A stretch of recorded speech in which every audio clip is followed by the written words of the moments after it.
everyone, Lisa here from the channel Lisa Firefly.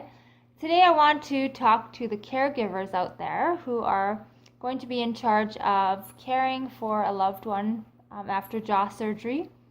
This is a really important job, so I felt that it was important enough to do a video about it. So I just want to talk a little bit about some tips to help you prepare for what to expect, especially that first week.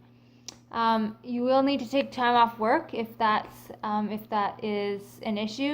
It's important that you're committed to be a full-time caregiver, especially for the first 4 to 5 days, if not a week.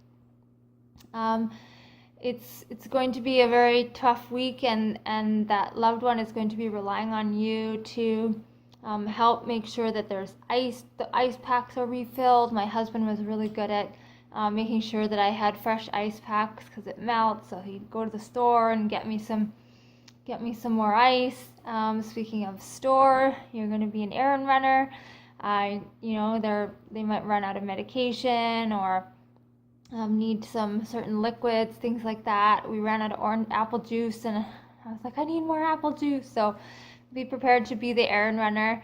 Another really important part of the caregiver job that first week is medications. So you're going to need to be in charge of the hours in between medication, tracking all of that, because there are multiple medications that we need after jaw surgery. Another important thing to keep in mind is to encourage your loved one to get up and walk, even as soon as the next day that you get home from the hospital. Even if it's just like a walk around your porch or up and down the stairs, it's really important to get the blood flowing and just move a little bit. It helps with inflammation. So just encouraging them to do that, walk with them. I eventually got to walk to my mailbox, which is about 20 minutes away, and so every little bit helps. Another really important tip for caregivers is just to be really patient and understanding. This journey is quite intense, and it can be traumatic, it can be emotional, and so be prepared for your loved one to maybe get frustrated, to cry, to have a whirlwind of emotions, and just try not to take it personally. It's not about you. This is a pretty big deal for us who are going through it, and so just try to be as patient and understanding as you can. It does get better after the first week, but that first week it's really important to be there. Another important thing to keep in mind is that you might have other friends, family, things like that want to come by and drop things off, and really communicate with the patient, your loved one, about what their wishes are for visitors.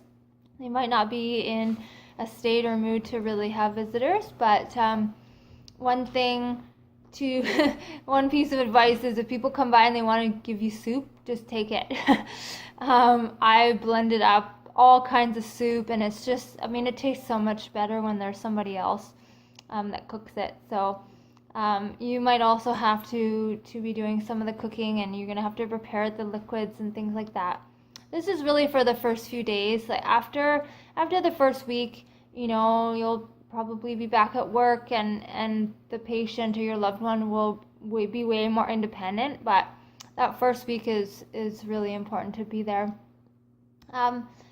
One thing also, though, is just to try to make sure to take care of yourself. You're not going to be 24/7 looking after them. They are going to be sleeping or watching TV, and so if you get a chance, go out, go for a walk, go to the gym, grab a coffee for yourself, because it can be pretty exhausting taking care of someone else, and especially when you feel like you aren't able to help or make them feel better, but you really can by just being there. When a person's sick, all they want is just to be around somebody who loves them, right? So those are basically my tips for caregivers.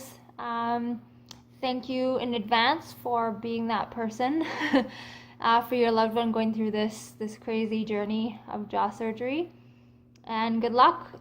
Post comments below, or if other people have other tips for caregivers, that would be great. Thanks.